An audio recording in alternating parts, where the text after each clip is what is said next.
Hello, everyone. Welcome to this exciting episode where we dive in the world of sports, careers, networking, and job opportunities. Today, I'm honored to have Mr. João Frigerio, the founder and CEO of iWorkinSports, a platform which is dedicated to connecting aspiring professionals and top employers in the sports industry. So, welcome, Mr. João. How are you? Thank you, Faizan. Thanks a lot for the invitation. It's a pleasure.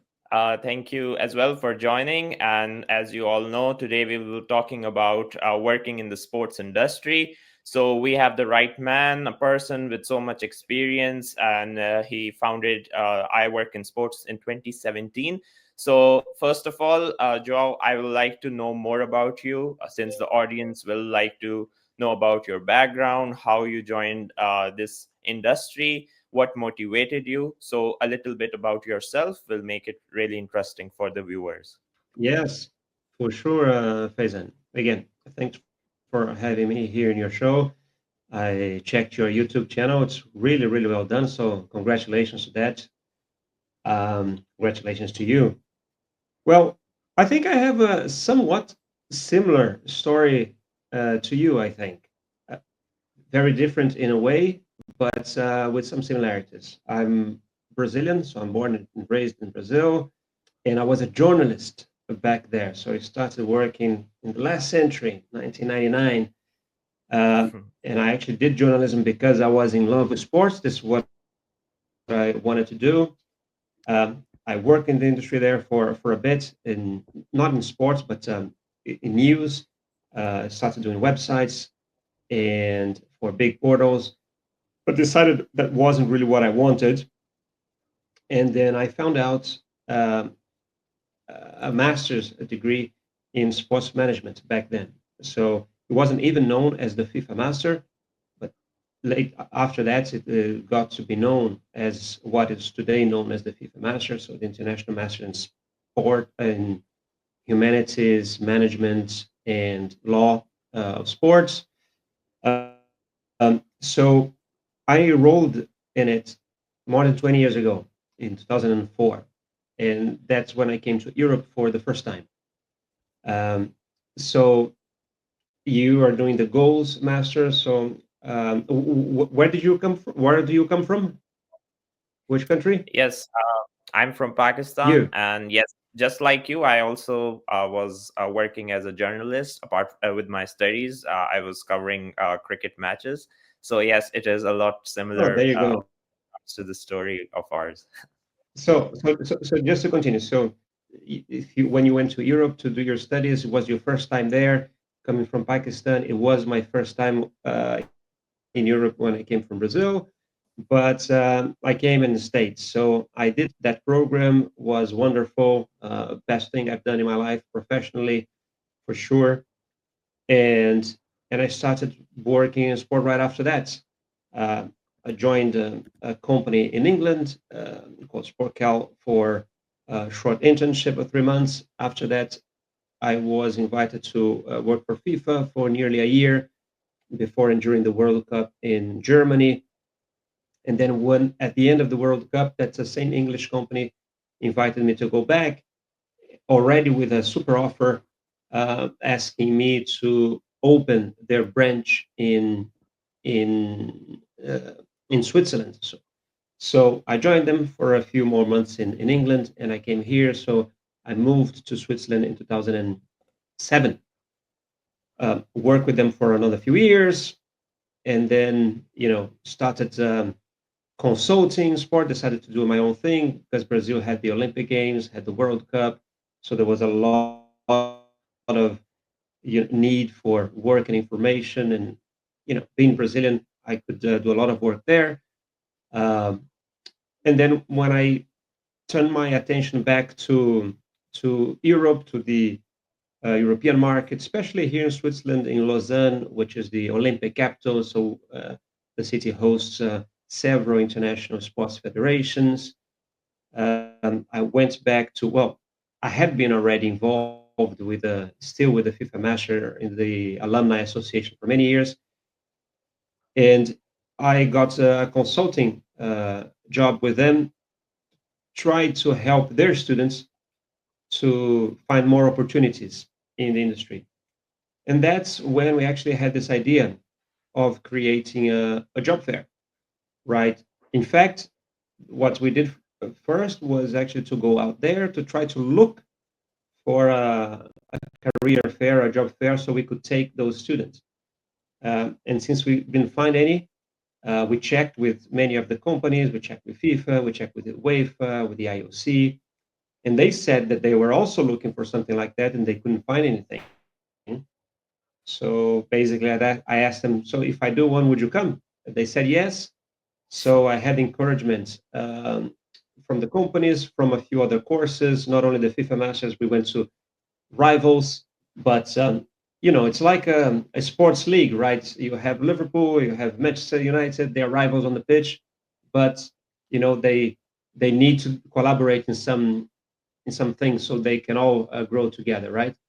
And I think having all of them participating in this job fair is part of that.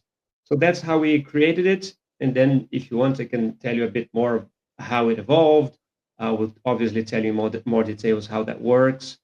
But this is how it all started. Yes, exactly. So my next question is also about your journey and how you established I Work in Sports, and since 2017, how the whole organization is has evolved and founded, and what are your current ambitions with this project of yours? Yeah, well, there's many questions into one. But I always had, and I still have, um, a consulting job. And in fact, I work with a few clients. Uh, been working with CIS, International Center for Sports Studies, based here in Neuchâtel, where I live now, um, for all these years. They've been very supportive of the event and a few other things. I also started to consult with a company called Mint, which is the biggest recruitment company for sports in the European Union. Um, so all this time, I've been working with iWorkinSport, say part time. In fact, when we started, it was just the event, right? It was a one-off event. 2017 was good. People wanted to repeat. I did 18 again, and still was, only the event. And then comes 2019. That's when we got to the third event, and it was growing and it was doing well. At the event, I announced that we were going to do more things. For instance, we decided to launch online events even before COVID. So our first digital event was a sort of MBA fair or education fair online.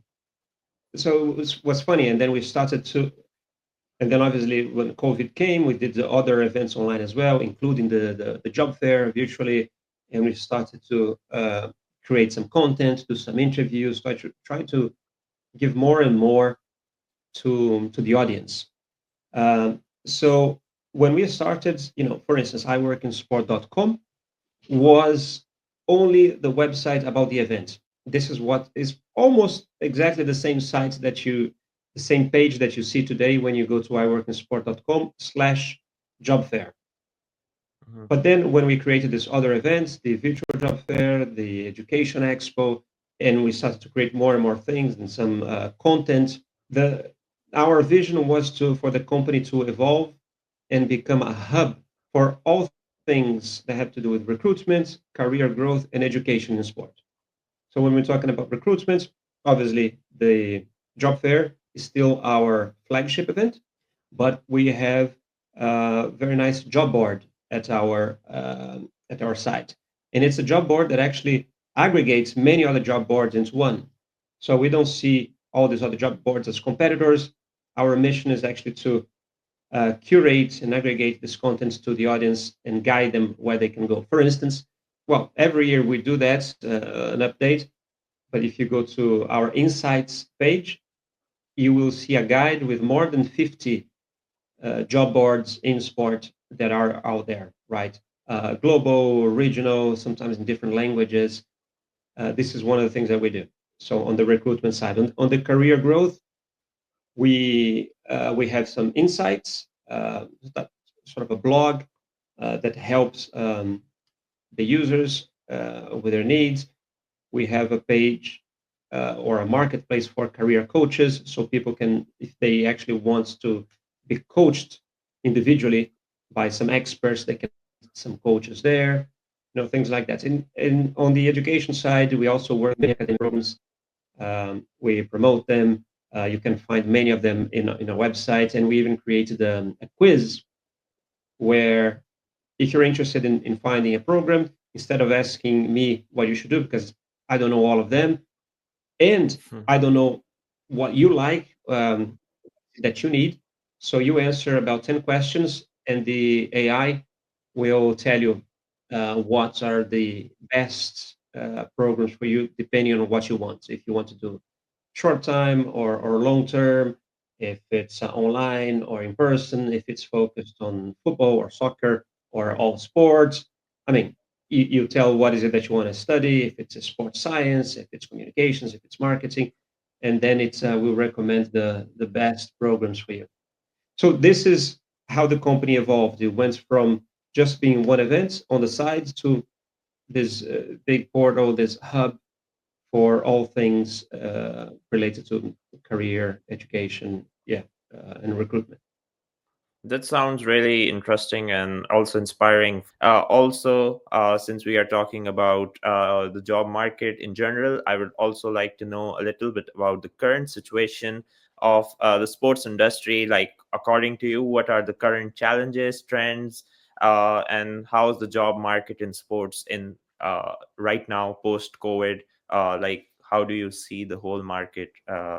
If I ask you from your perspective. Well, I think there's so many layers, I think, to that question, including on sort of interpretation of what it's sort of sport, right, and how it also combines more and more with entertainment, right? Nowadays, we're classifying as sports as well. Esports, now they're associated to the Olympics. There will be some Olympics esports going on, even other versions of sports. So you being from Pakistan, you know how many versions of cricket there are now. But even like in soccer, when we talk, there was futsal and beach soccer, things like that. And now you have those that really combine it with entertainment, like the Kings League and other similar competitions. So I think this is first one trend that people need to pay attention to. I don't know if you were there, but last year I went to the goals course, and I gave a short lecture there where I present. I need to record this. I actually have it recorded in Portuguese at FGV, at least a version of that, a big university there. But I need to do it in English as well. But anyway, one of the main points that I talk to people is when I ask them to think of places that they want to work, 95% of people will say one of five things that are either a team, a sports team, a governing body, a federation, a league, an event, World Cup, Olympic Games, or things like that, or a sports brand, right? Nike, Adidas, and things like that. Now, I have a whole lecture that's okay. There's so much more than that.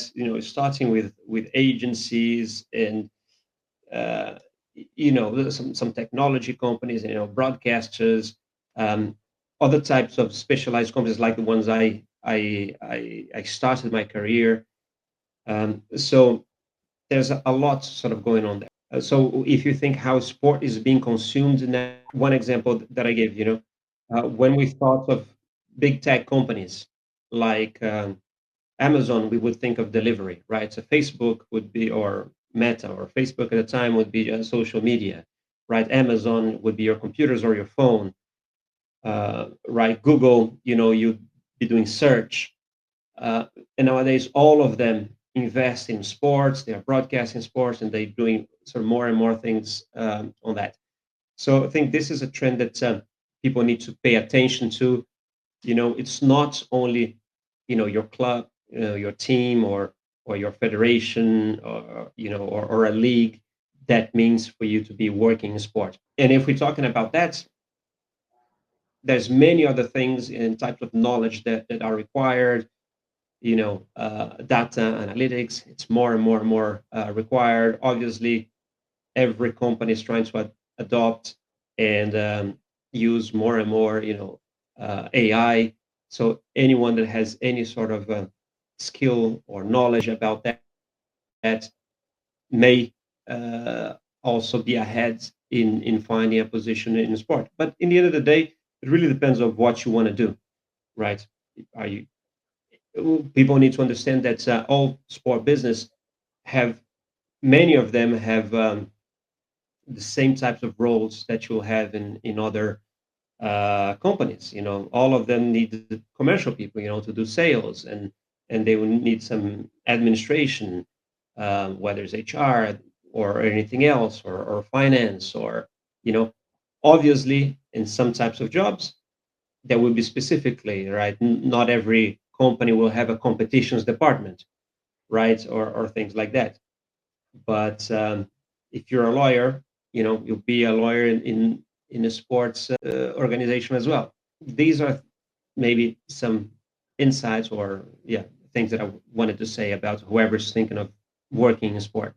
So I have a follow-up question. Like, there's a lot of stereotype about the sports industry that people want to join the sports industry because they believe that there's a lot of money and that's the reason they should join the sports industry.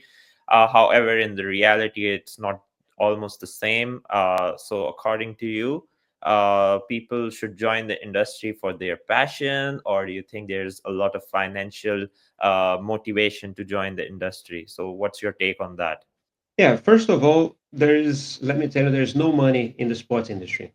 All right, there's some, but don't be fooled. There's really a few people that make a lot of money.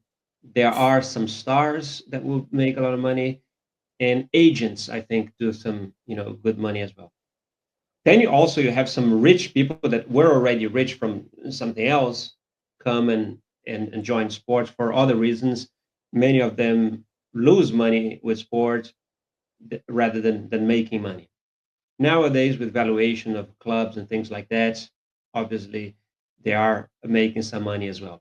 But I'll just put you something into perspective. If you Google, or if you ask ChatGPT or whatever source, what's the size of the sports industry, how much money is in the sports industry, um, there will be anywhere from over 500 billion dollars, $750 billion, so close to a trillion, to maybe $2.5 trillion, depends on how you calculate these things. But when we hear trillions of dollars, right, we think, wow, this is fantastic, this is enormous business. Well, it's not. So you have a few companies that individually have a market cap larger than the whole, sports industry. Or, I mean, we're comparing oranges and apples, but just to put in perspective, what the sports industry generates, if you compare with other industries, are quite small. But obviously, still gets a lot of attention. So there isn't really that much money, and obviously there's this point of passion in sports. So there's a lot of people that would pay to work in sport. I want to work for my club for free or whatever. So that alone will drop the you know the salaries that the people pay. I have on our channel on YouTube an interview, for instance, with the CEO. This is one of the recent interviews that we did. CEO of Botafogo. Botafogo is the current Brazilian and South American champion, right? And the guy, did his MBA at Yale, and is young, and he applied and he got an offer to work for Barcelona. So maybe 5 or 7 years ago, or something like that. So that was more or less when I met him, and they wanted to pay him 2,000 euro, and I said, I can't do that. I just invested a lot of money in this MBA, in this big school here in the US. So, it costs my house or whatever, that I'm investing here. So I'm putting everything I have into it. I can't take that job. And they say, yeah, but there's a lot of people with similar type of CVs that will take that job. So this is it, right? Because of the passion, salaries tend to be relatively low in sport compared with other industries. And obviously, it varies from country to country as well. Obviously, if you compare salary in sport in Switzerland and in Portugal, that will be super different. So, moving ahead, since a lot of students are watching and many of them are eager to join the sports industry, mostly for their passion. So, I want to know more about the I Work in Sports job fair and what makes this job fair different from different career fairs. So, can you share a little bit about the upcoming job fair, which is set to happen in May 2025 in Switzerland? So some more details will be Yes. helpful for all the viewers. Yes, of course. Well, the first differentiation of the I Work in Sport job fair, we call it convention and job fair now, is, well, the specificity of sport. There isn't anything else like that, I think, in the world. There may be, I think, in the US, a few career fairs focused in sport there, but still very localized, very national. I don't think there is any really international event like that.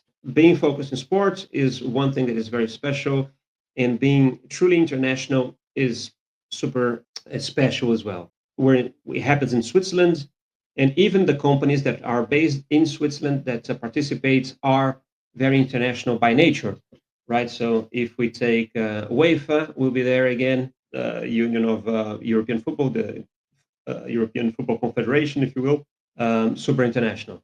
And then the ECA, the European Club Association, is confirmed. So I'm just going to mention a few that are confirmed, right, as well. So if you go outside football and you have the International Basketball Federation, all these companies are from Switzerland, but very international, right? The Federation, right, will be there as well. Apart from that, then you have companies coming from other countries. So Adidas is coming from Germany, from their headquarters, right? You have agencies like Sport5 that is also coming with people from England and Germany.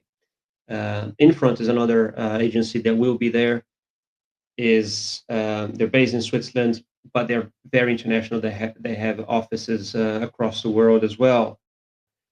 We've had the past 4 years, 4 editions, CAF, the African Football Confederation, participating.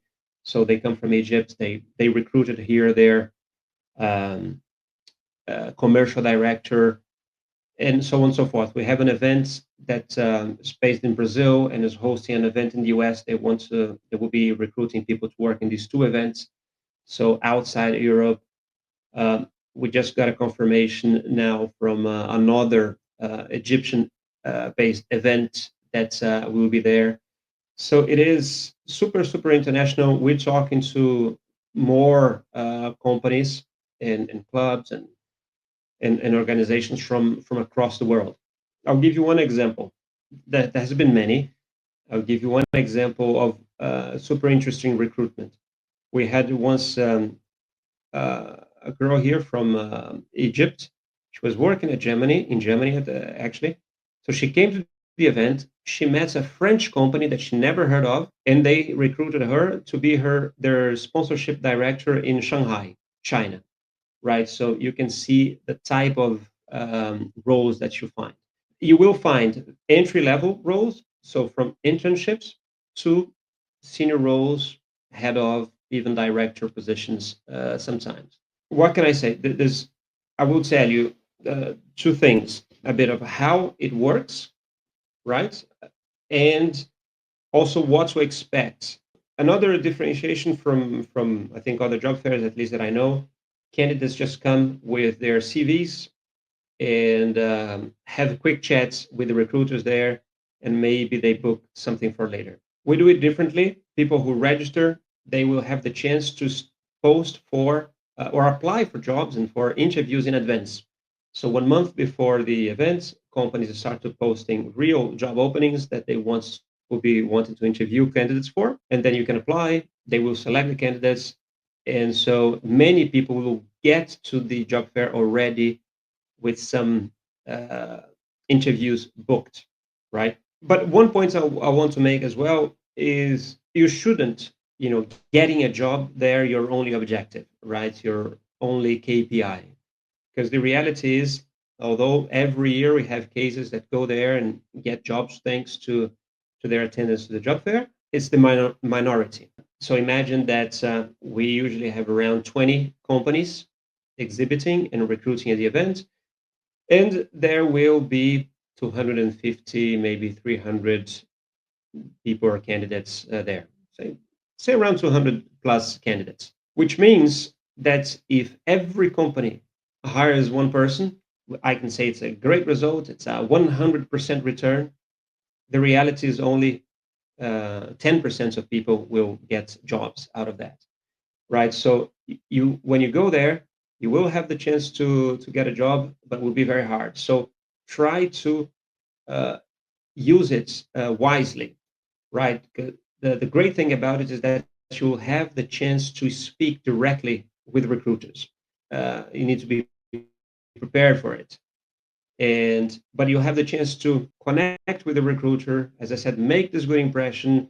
So if you're not recruited that day, you may already, plant the seed, or sow the seed for you to um, get a job with that company later on.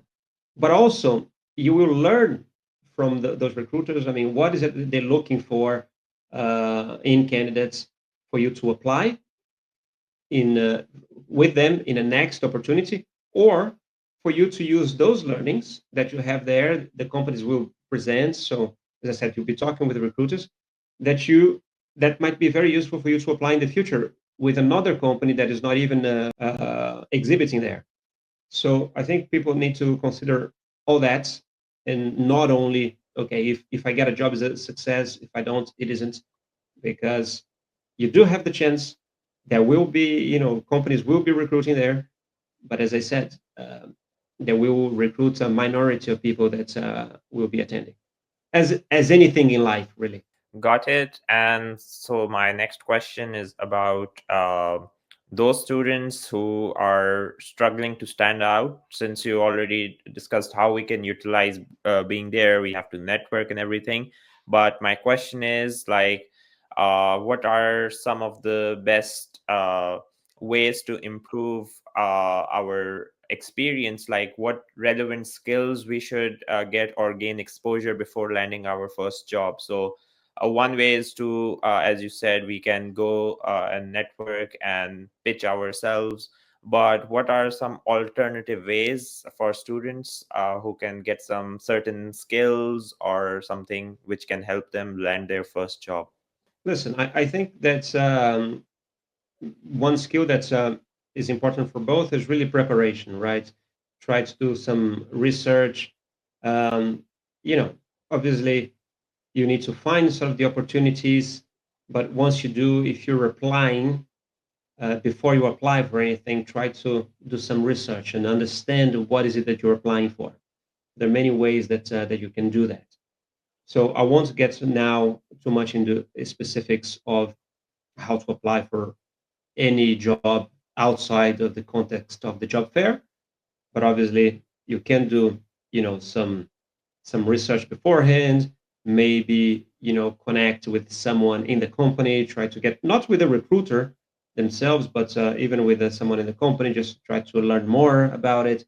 So whenever you make your application, you're you're making it a stronger one.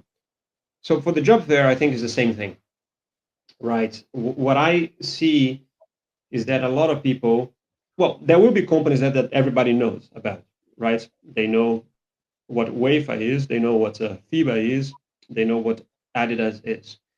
They might not know very uh, well what their real businesses are, right? Even like with Adidas, people sometimes see the sports marketing things, and the Lionel Messi campaigns and things like that, and sometimes they forget that actually their business is to sell clothing and shoes, and that the marketing is just a way for them to get main objective, of sales. But especially with the companies that you're not that familiar with, and there are some that can be quite important. So I mentioned, companies like Infront or Sport5. There are big agencies there. They have more than 1,000 employees, so they're all close to, or if not more, $1 billion of revenue in a year. You, what is it? What is this company or something like that? You're not really going to make an impact in the recruiter, and probably that will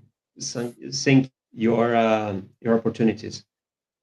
So you will know the companies that will be recruiting there, right? There will be a list of them. So especially those that you're not very familiar with. There will be one that has, I think, 4 or 5 employees, but they're hiring another one.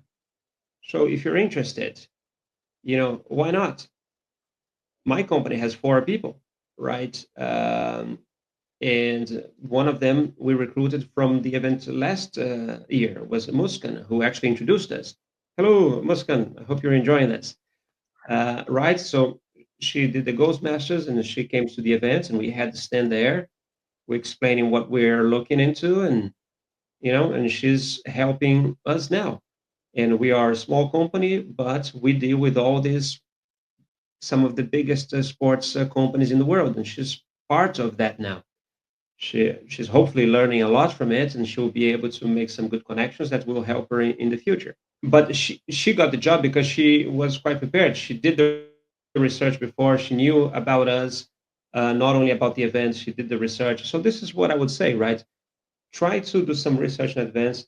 Go to, whenever you go to present yourself, think of your, what we call the elevator pitch, right? 30 seconds to introduce yourself or something like that.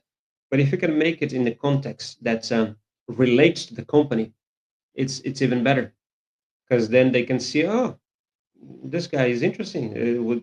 Uh, I want to talk more with them. Because if you're someone that goes there and just asks questions, do you have openings at the moment? What are you recruiting for, or something like that? Their standard answer will be, oh, go to our websites, this is this and this.com/careers, and you have all the information there. All right, so moving ahead, so I would like to ask you about from your experience working with recruiters, what are the most common mistakes students make when applying for jobs in the sports sector? Like, how can they avoid them? One thing is, like, as you said, we should research and be prepared. But apart from that, what can be some of the common mistakes which can be easily avoided and that can make us look much better when we present ourselves to the recruiters? Yeah. Well, what I know is more like from talking to the recruiters, right? And it's funny that you ask. We actually have a session on that in every job fair, um, and sometimes the advice changes because it depends who you talk with. So actually, we let me just mention that we have a community called WeWorkInSport.com.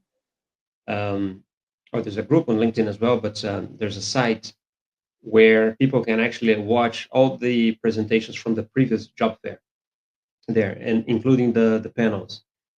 And one of the panels talks about that.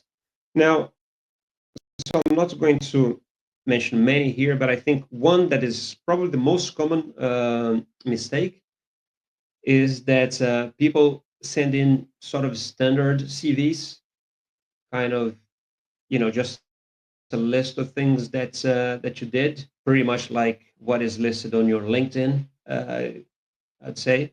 Whereas what at least a large majority of recruiters say is that you should have one CV for each application that you make.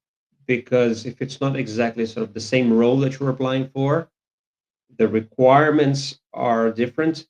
So basically, the purpose of your CV is to show not what you did, your history, is to show how your current skills fit the job requirements. So that's what you need to make clear, right? So adjust your CV to be very, very clear that you are the solution for their needs. And people don't do that.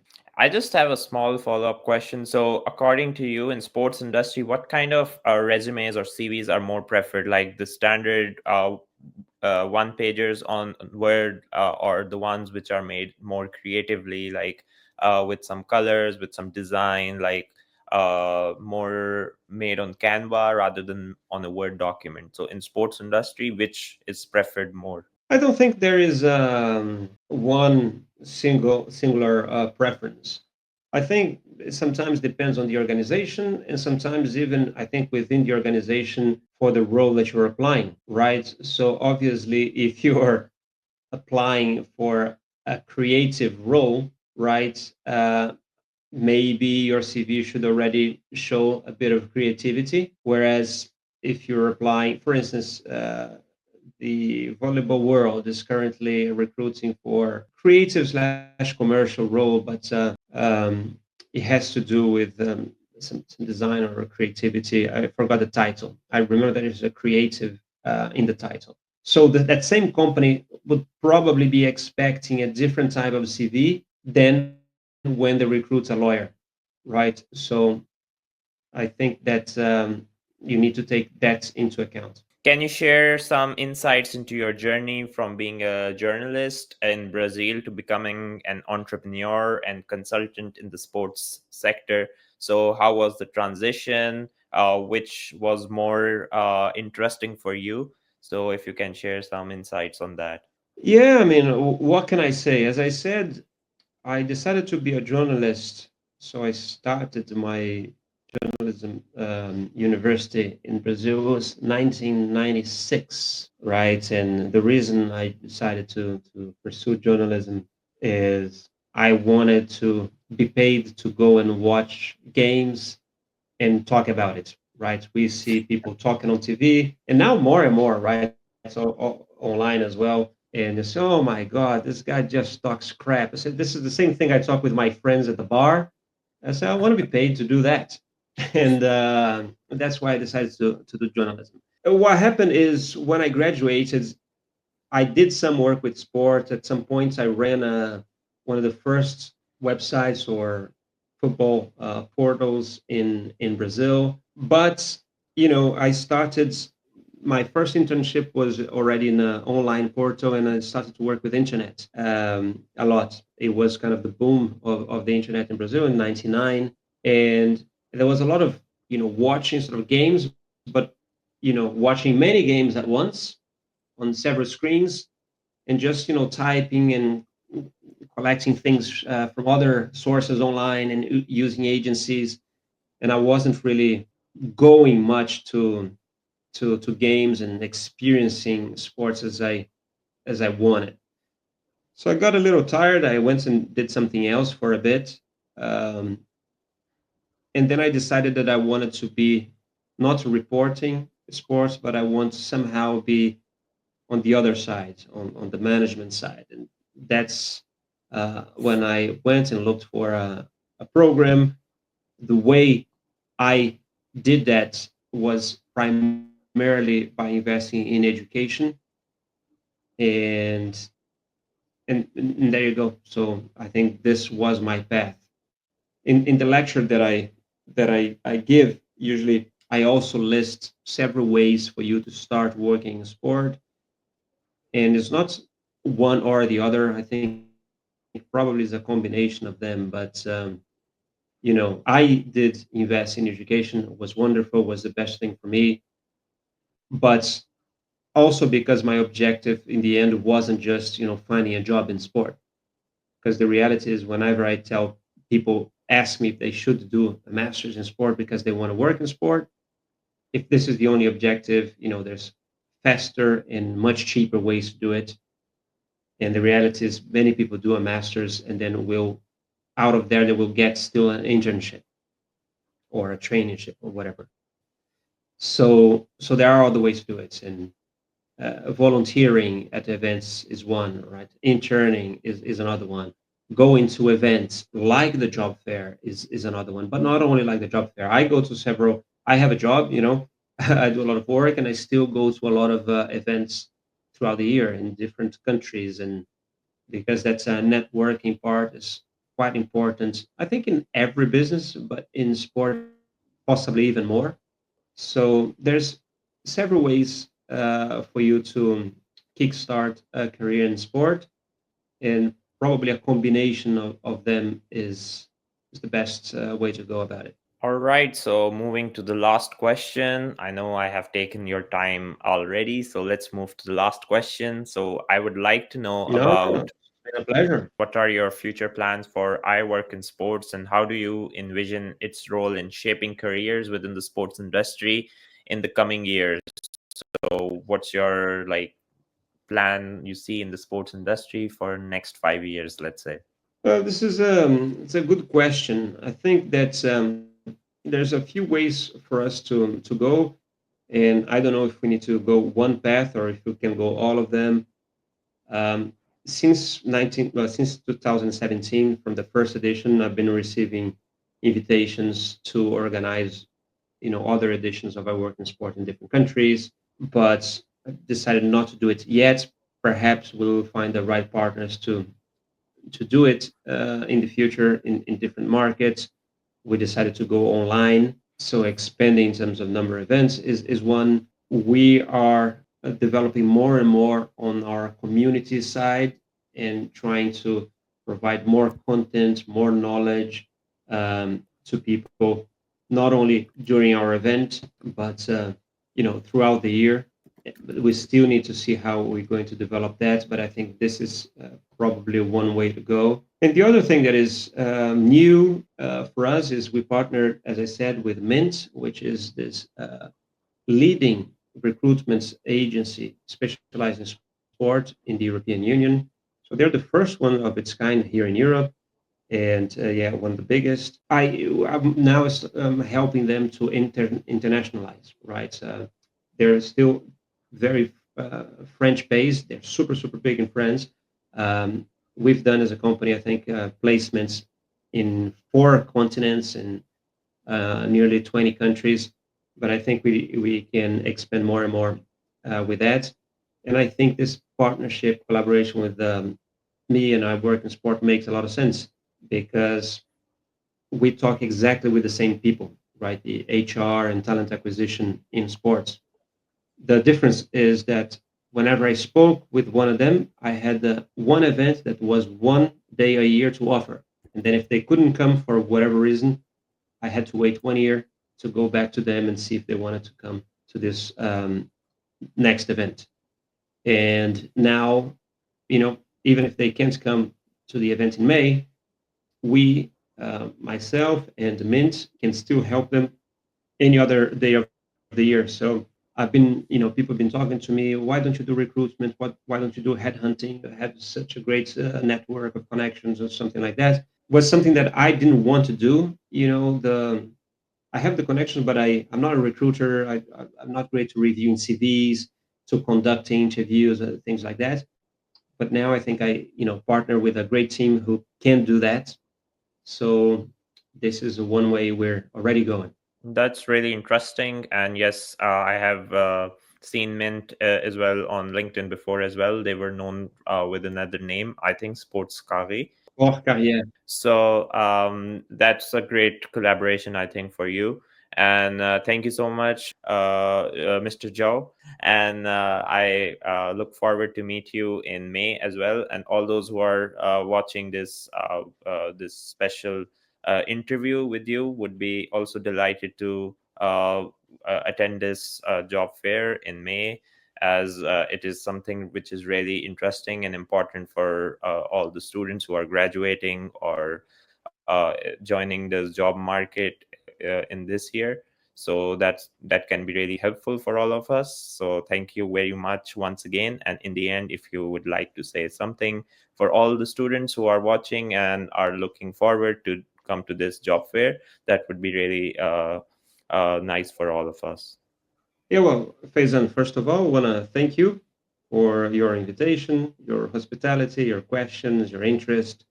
And yeah, definitely love to see, I mean, everyone that is watching this, if you have any interest in coming to the job fair.